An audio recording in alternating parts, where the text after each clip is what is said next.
Hello, and welcome to the WWIA podcast. We're honored to have you join us in our mission to bring honor, connection, and healing to America's combat wounded Purple Heart heroes. If this is your first time listening to this podcast, we welcome you. If you're a returning listener, thanks for coming back. Please be sure to tell others about our podcast and leave us a review if you're enjoying what you're hearing. For more than 20 years, we've witnessed something powerful. The healing of combat wounded veterans, not only through outdoor experiences like hunting and fishing, but also through unexpected avenues like the art of wood turning. In this episode, WWIA founder and CEO John McDaniel sits down with Tony Kopchinski, a National Guard veteran from Kronenwetter, Wisconsin, who leads one of our most unique and deeply impactful programs, the Wisconsin Woodturning Event. Now in its 12th year, this one-of-a-kind experience introduces our heroes to the craft of wood turning, shaping wood on a lathe into beautiful, functional pieces such as bowls, plates, and game calls. But it's more than just craftsmanship. Under Tony's guidance and alongside a dedicated group of skilled artisans, veterans discover focus, purpose, and a sense of peace through the creative process. Tony's passion for serving our nation's heroes is unmistakable. Over the years, he and his team have helped create moments of healing and transformation that not only leave a lasting mark, but that have literally saved lives. His impact is deeply felt, and his story is one worth hearing. We're honored to share Tony's journey, his heart, and his experiences with you. So without further delay, let's join John and Tony for this meaningful conversation.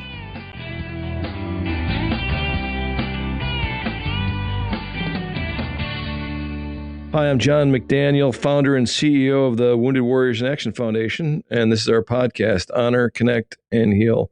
Today, I have with me a treasured guest, an absolutely amazing man who lives up in the North Woods of Wisconsin and is a veteran himself, but he's a wood turner, and he's changed a lot of lives, and I think in a couple cases, maybe even saved a couple of lives with his work. Welcome to the program, Tony. How are you? I'm excellent. I love my hobbies and I love being part of this outfit. Well, I'll tell the quick story first that'll get us moving in the right direction, because your son-in-law, Todd Bohm, who's married to your daughter, Dawn, right? And you guys are Yes. neighbors. You live, within, I wouldn't say a stone's throw, but you could probably hit a baseball and hit your house from Todd's. But there, and now I'm going to probably get this wrong, but it's Kronenwetter? Did I pronounce that right? Kronenwetter or Mosinee, it's the same zip code. That's another confusing thing around here. Well, there's a lot of confusing things in Wisconsin. I know I'm from there. But yeah, well, anyway, so you're up there, you're what, just south of Wausau, is that right? Yeah. Yes. So only 4 miles. Right. So Todd started an event, I don't know, 13 or 14 years ago. I mean, it's probably even more than that. He's probably going to be mad at me for not knowing that exact number, but I know he's been at it up there for, I don't know. You've been doing the wood turning now for what, 12 years? 12 years, and 1 year with COVID, we didn't hold it. So anyway, I remember meeting Todd and Dawn, and they did a turkey hunt. And one of the first guys that stepped up to the plate in Wisconsin who said, I know what you're doing and I want to help. And Todd and Dawn and your entire community's been up there, doing a cast and blast for turkey and fishing for, 15, 16 years now, something like that. And it's just been a super successful event. Todd is a great leader and a wonderful person, as well as his wife. And they introduced. That's when I first met you. And then I think we went over to your house, and in your garage, now I guess extended garage part of your home is this amazing display of equipment that's all geared towards wood turning, right? Yes, I have 4 lathes. 4 lathes in your garage. It's not your garage, is it? It's behind my car garage. It's a big T-shirt shaped home. The back part of the T is 45 by 34 woodworking shop. And it just reeks of professionalism and craft.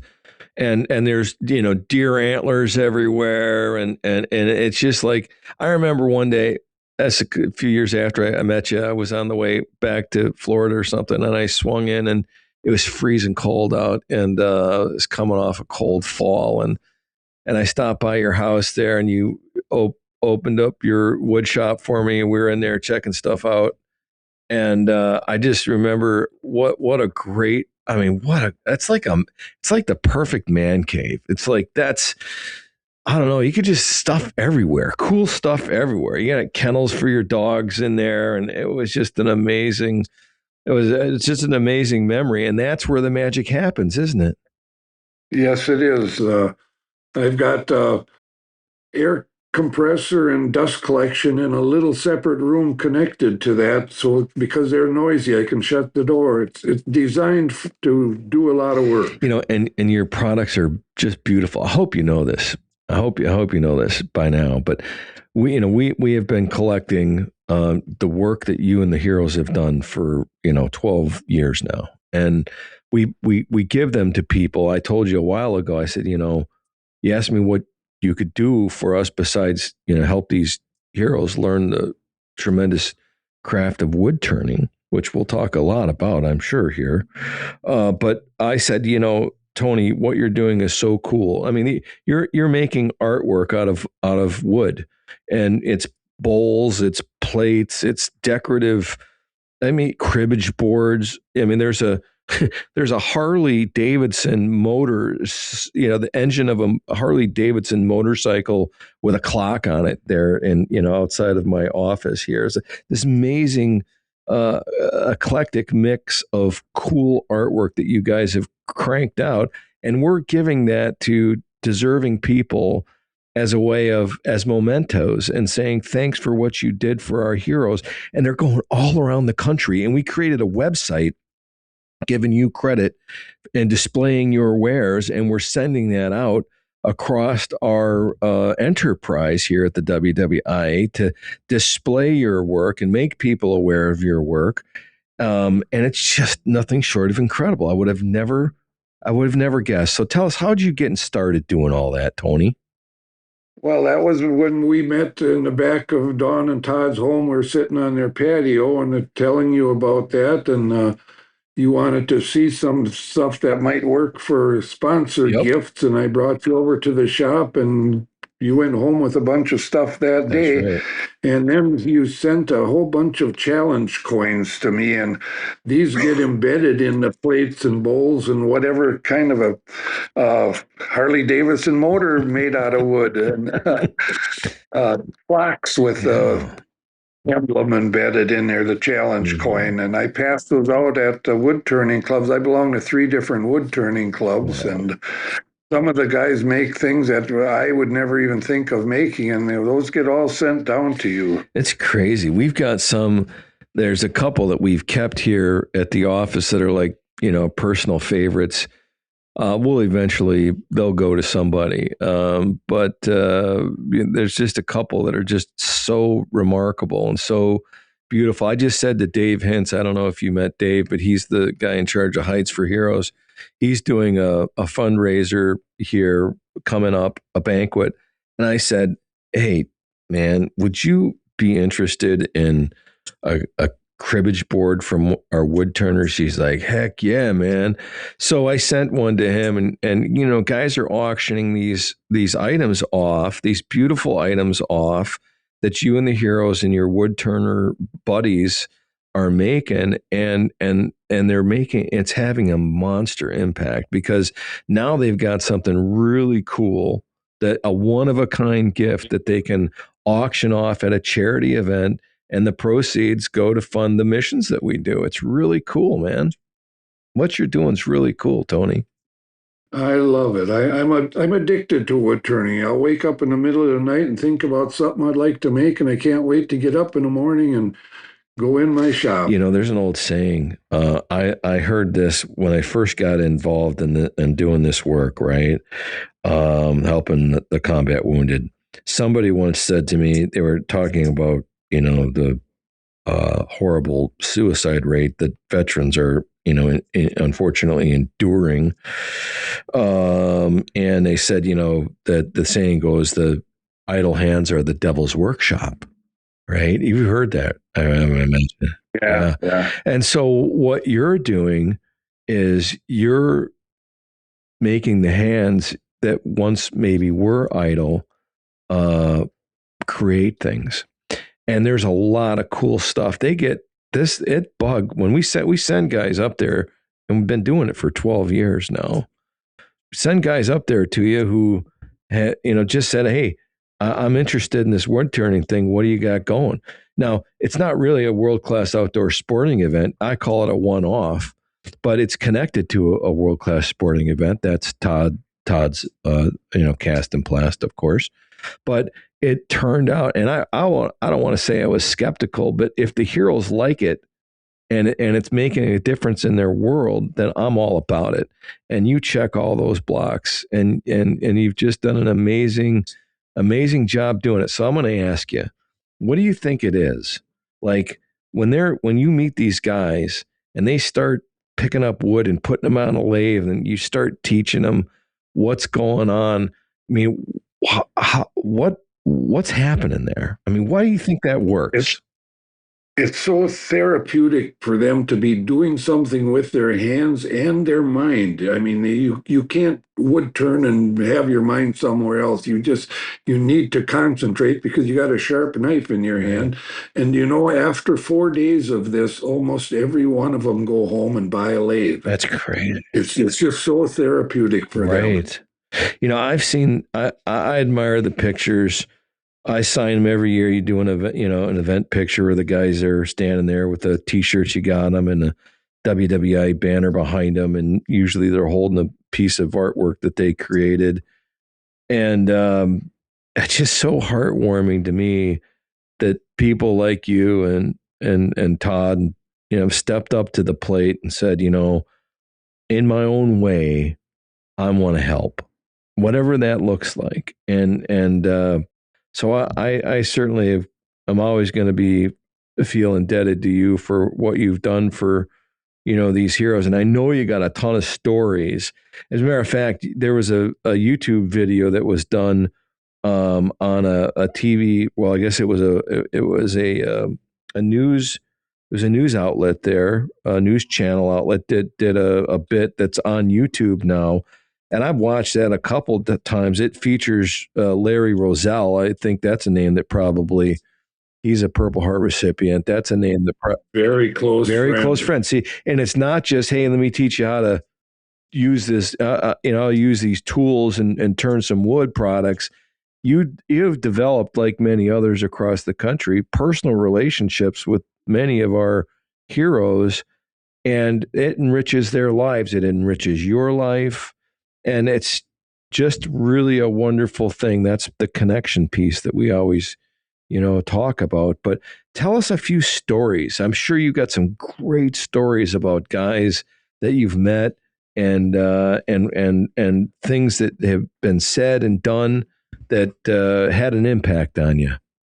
Yeah, one of the early warriors that I had come over to my event, he wanted to learn wood turning, but his arms were too short. I selected him to teach just because he was closer to my age, and we got together, and I told him that everything's going to be good. I won't show him anything that'll be dangerous and show him the right way to do it. And I said, you got to stand closer to the lathe. And he told me why he wasn't. He said he bought a lathe years ago, a big lathe, put a big block on it, turned it on, broke his nose. His wife found him laying on the garage floor. He immediately sold the lathe. And years later, he came to my event and told me why he didn't stand very close. And right now, he is the one that I have come back every year because he goes down to Texas for the winter. He's from near the Eau Claire area, and he teaches wood turning down there now. Who is that? Larry. Oh, that's Larry. Larry's. Oh, yeah, I didn't know that. I didn't know. You met him one time. He and I came up to Camp Hackett. That's right. No, I remember Larry. I know Larry. I absolutely. When I saw the video, the YouTube video, I was like, yeah, I remember Larry. But you guys have been really good. You've become very close friends. Very close, very close. I visit him down to Texas, even Okay. him and his wife. Awesome. My girlfriend and I went down there. And I also have a guy from Minnesota that I bring back every year because he teaches over there. And those guys teach more like beginning class type thing, but they can still learn some new stuff every time they come. Wow, you built yourself a team there, buddy. I still keep in contact with some of my earliest guys, and they'll send me pictures of what they're doing, and I'll send stuff back. I send wood all over the country to different turners that I had. Yeah, so great story about Larry Roselle there. Give me you got any other stories that you want to share with us, Tony? Yeah, it's a real interesting one. One of my warriors, he was shot in the elbow and it came out of his forearm. They had to completely rebuild his elbow, and it took 3 operations to connect what he described as a severed fiber optic cable with a bunch of strands in it that they had to connect back together, and they're not color coded like a fiber optic cable would be. So they're connecting these things, and the third time he had to use fairly good use of his hand at that time, the fingers, and they're trying to get his thumb to work. And they told him, okay, try moving your thumb. Nothing, didn't move. So you now try moving your index finger, and his thumb moved. And the doctor says, success. And the soldier, no, that ain't what it's supposed to do. And the doctor said, you're going to have an hour's worth of therapy and you won't know the difference. And he went to therapy, and they taught him to train his mind to operate his thumb with his index finger signal. And he's one of the better wood turners I had. You'd never notice that it's different. Oh, that's wonderful. That's wonderful. Well, I think there's certain things that are similar, between wood turning and the other, 40 some missions that we have. Some things don't change. Like at the center of it, you've got a volunteer like you who said, hey, I know what you're doing, and I got something I think I can contribute. So I'm stepping up to the plate, and I'm gonna engage you, and I want to. Here's my idea, right? So there's Todd did the same thing many years ago. So did everybody else who's on this team. Hey, I know what you're doing, and I want to help. That's like step one. Step 2 is, once we do the planning and got this idea shaped and resourced properly, and these guys show up, there's some leadership component typically that covers down one of our guides. Now that might not be the case with you because you don't probably need a guide. You are the guide. And maybe Larry is that person, a supporting role to what you're doing, but you're opening your home and you're sharing with them, of your knowledge, of your resource, of your time, and welcoming them and honoring them in a way that only, we can do in our space. Right. So, and then there's these connections that happen, and then in that process, there's healing. So there are some similarities there, but wood turning is a really unique thing. They're actually producing things. I heard that you guys are now producing, I don't know if it's turkey calls, but in support of Todd's event, you take the guys. Is that true? They're making turkey calls for their actual event? Yes, there's usually 5 guys come for that, and they come in on a Friday night and they go to my shop, and they all make their own turkey calls, and they use them the next day. And typically we will get 4 turkeys, and then they want to spend the rest of their days the next day in my shop, and that's all right with me too. But I'm one of his guys also, because we go to my son's land, which ain't far away, and right. We usually get 4 out of 5 turkeys the first day. Big ones too, Oh yeah, yeah. And you guys and your communities come together. It's very cool. That's awesome. Now a quick word from this episode's sponsor. This WWIA episode is sponsored by Able Now, a tax-advantaged savings program for people with disabilities. Learn more at ablenow.com. That's ABLEnow.com. So what is Able Now? Able Now is a national savings program designed specifically for people with disabilities. Able Now allows eligible individuals to save and invest money in tax-advantaged accounts without risking certain benefits such as SSI or Medicaid. So why does this matter for our wounded veterans? It matters because we live with our disabilities, our service-connected or combat-related disabilities, and that affects our health and our financial security. Able Now provides a tax-advantaged way to save for everyday and long-term needs while protecting eligibility for certain benefits. Funds in an Able Now account can be used for qualified disability expenses, including housing, transportation, healthcare, education, quality of life, and more. And here's the big news. Expanded eligibility started right now in 2026. So if your disability occurred before the age of 46, you may be qualified. So here's the call to action. If you're a wounded veteran or care for one, Able Now is worth learning about. Visit ablenow.com. That's ABLE now.com to see if you or your family member is eligible and start planning for a more secure future today. Thank you. Okay, let's get right back into the episode.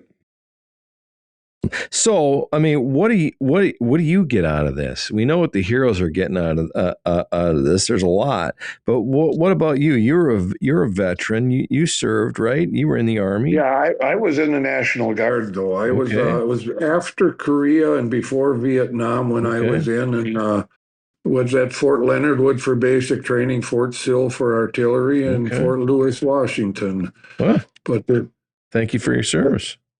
You're welcome. And so when these heroes leave, the event is over, the wood turning activity's done.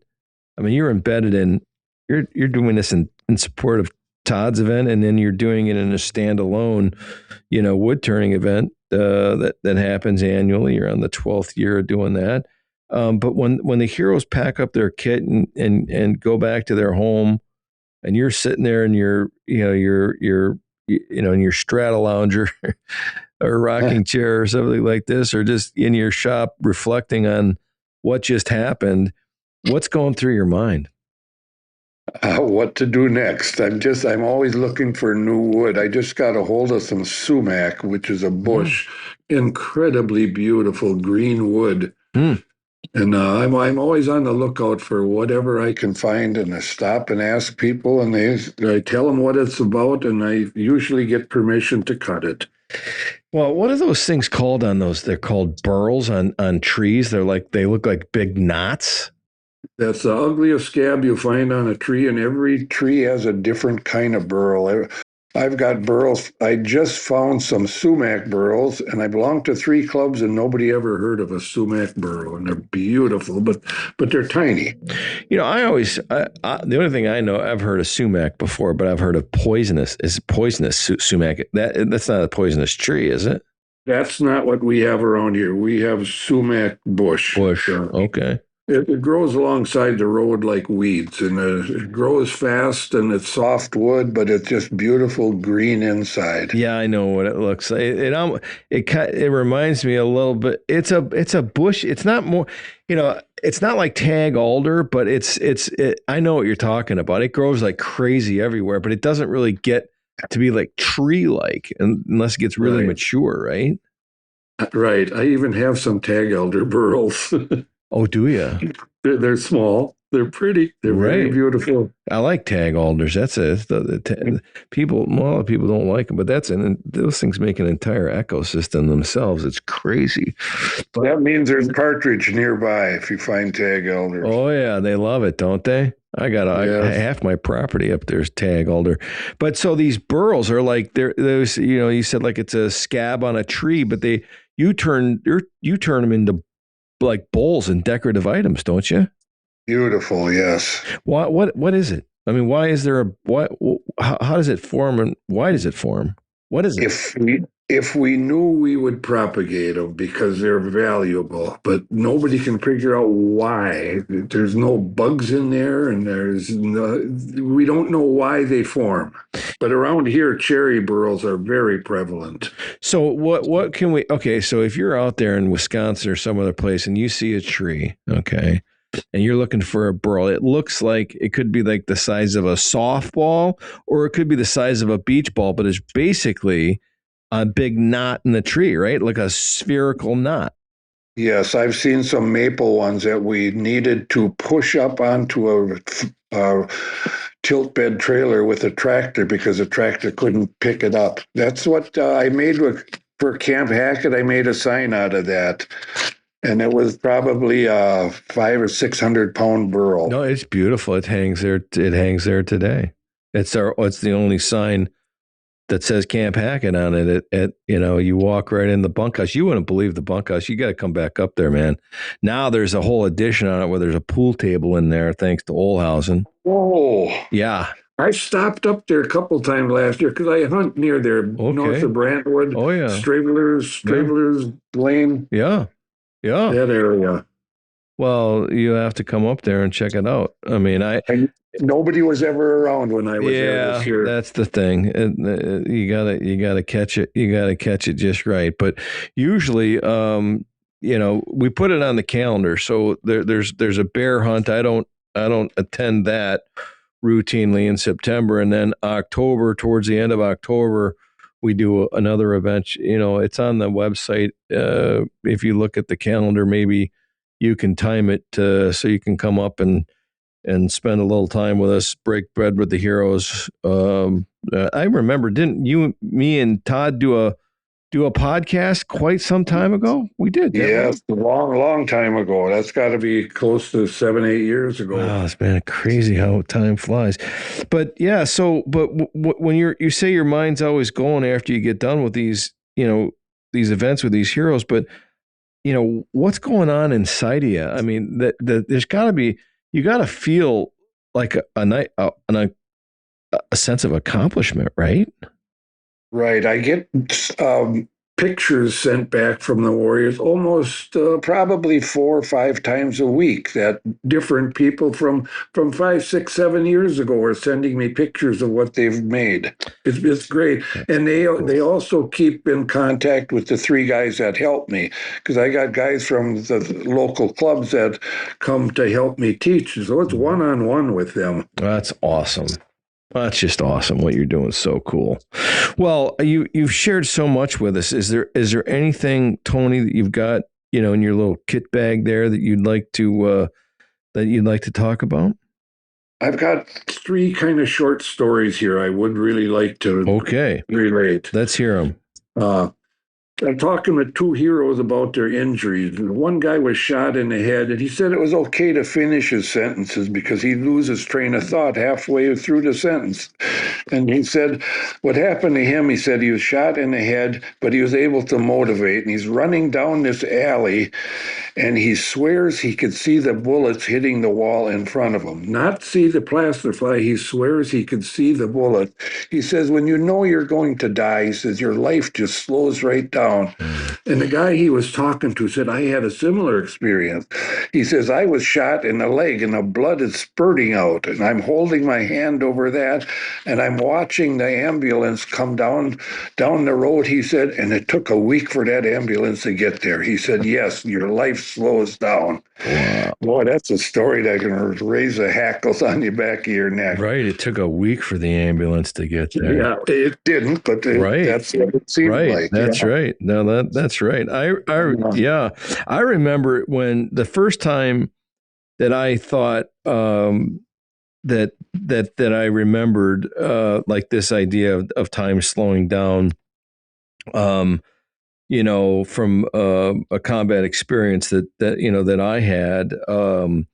It wasn't until Saving Private Ryan, that movie, came out, and I was sitting in the theater, and I was like debating whether I wanted to see this movie. I mean, I like war movies. I'm not against them or anything. especially if they're historical and well done, I have a tendency to enjoy them. But anyway, it'd been a long time since I'd been to a realistic war movie, and that opening scene when they're assaulting the beach at Omaha and you can hear the rounds, and Spielberg, the producer, slows the action down and it does go in slow motion. And you see the main character, Tom Hanks there, in this moment of like stillness. And I don't want to say clarity, but just stillness, and things have slowed down and the noise is kind of muted. And that moment is when I was like, yes, that was the only time I thought anybody ever actually captured, a moment in combat, because that's what it feels like. It slows. Everything seems like it just slows down. It's just indelibly etched in your brain forever. I don't know why our brains do that, but that's very, very true. Well, that's a great story. You got another one for us? Yes, the one I told during my TV interview was a guy that spent like 4 months with a very close friend, sharing everything in a field, and his friend poked his head up and was shot right in the head. Mm. And the guy says he can't wake up or go to sleep at night without that picture etched in his mind.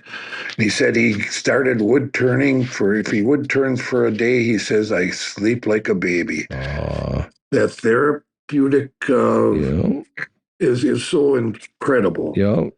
There's something about when your eyes connect with your hands and your hands are doing something and you're producing something, whether that's, say playing a guitar, your hands are doing something, your mind is doing something, you're producing a sound. Wood turning is another thing. Your eyes are engaged, your hands are engaged, you got to concentrate. At the end of the day, you're producing something. And there's a lot of satisfaction in doing it. There's a lot of studies out there that talk about how important that is. Everything from tying a fly, as an example. These fishermen that are tying flies, combat wounded guys are doing all kinds of that stuff. So there's lots of evidence to suggest that, yes, it is therapeutic. So, yeah, you got one more for us? Yes, and this one's going to make your day. Okay. I got a hero that came in for wood turning, and he says, I can't make friends very easily. He says, well, the way I grew up, I had to fight, and I had fight very often and very fierce, he said. He says, and fighters do not make friends easy. Well, he and the guy that I partnered him with went to the motel, and they were talking till 3:00 in the morning. Mm-hmm. And they had to get up at 6 to come to my wood turning. Talk about bonding. And this guy now sends pictures of what he's doing and keeps in contact with my 3 helpers and the other guys that he was there with. Friends forever. Mm-hmm. That's the good stuff right there. Yeah. That really is. The bonding. That's what bonding. This is all about, too. As much as what you're accomplishing with the wood, the bonding is probably more important. It falls under our connect rubric there. But yeah, that's right. And they all share. That's the other thing is, veterans you and I share things as veterans. You were in the Army, I was in the Army. I mean, we could talk about that for days. But these are the combat wounded veterans that all earned the Purple Heart, were wounded in action, saw combat, were wounded in action while wearing our country's, uniform, deployed someplace. But it doesn't matter if you're a Marine and got a Purple Heart, you're in the Air Force, you got a Purple Heart, you're an Army guy. When these guys get together, they share that common bond.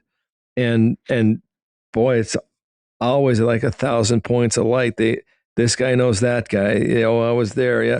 And then, like you say, they bond together, and those are lasting relationships. And that's what makes the world go round, is these lasting relationships, this purpose. I've got purpose back in my life. I found something I love, whether that's, hunting deer, or tying a fly, or wood turning in your case. We've made a connection, and we've provided them a safe place where nobody's going to judge them. Hey, my hands are too short. I can't use this lathe. Well, let me show you something. It's okay. And now he's back in business. And Larry even said that you saved his life. I mean, he says that on that program. Maybe we can get our guys to hang a link to that really cool YouTube video on that news segment that was done, because that's a high quality bit of work. We'll see if we can't do that. But listen, it's been an honor and a pleasure to have you on the program, Tony. You're a great American, and I really appreciate all that you've done, especially for these heroes. And I know they admire you a lot, as they should, and they respect you a lot, as they should, for you just opening your heart and your home, literally, and sharing some of the magic. And I had no idea that this thing would be where it is today, but it's really quite incredible. And I want to thank you and your entire family for all that you've done for our nation's combat wounded, because it's a lot. And it's the little things that matter, and the relationships that you've built, and the wounds that you've helped heal through your work is just really commendable. And I want to thank you for it. Yeah, well, I thank you for allowing me to have this program. And before we leave, I got one more thing I'd like to share with you. Okay. I plan on doing this for a long time yet. My lineage, my heredity is, when I was a young kid, I can remember all these ancient people walking around. So I had got a lot of relation that got very old. Okay, good. I'm glad to hear that. Some of them got so old that I actually believe they died of wrinkles. Okay. That's hilarious. Well, so you're going to be around for a while. I plan on it. Well, my dad lived to be 92, and he did everything wrong, and he took care of himself till the last years of his life, and his brothers and family and my mother's family, all some very ancient people. I love it. Well, we're counting on that, buddy. We need you, and our heroes need you. It's really, what you're doing is remarkable, and we appreciate it. Well, I buy glue by the gallon, and I use a lot of it. They have some really neat stuff they go home with. Yeah, that's pretty neat. That's pretty neat. Okay. Well, listen, buddy, I hope to see you up in Northwoods here come this fall. And again, I thank you for all you've done. You're a great American. Yeah, I saved one of those big cribbage boards. I was going to deliver it up to Camp Hackett, but I could never find anybody there. Yeah, well, I'll check calendar next time. Okay, buddy. Well, God bless you. I hope you have a great day, and thanks for all you're doing. Thank you for the opportunity. Absolutely. All right, Tony. Bye. Thank you for listening to the WWIA podcast. To learn more about the Wounded Warriors in Action Foundation and how you can get involved, please visit our website at wwiaf.org or follow us on social media on Facebook, Instagram, Twitter, and LinkedIn. If you'd like to comment or offer feedback about our podcast, or if you have a suggestion for a future episode, please email us at podcast@wwiaf.org. Thank you for your support and for helping us honor, connect, and heal our combat wounded Purple Heart heroes through the power of the great outdoors.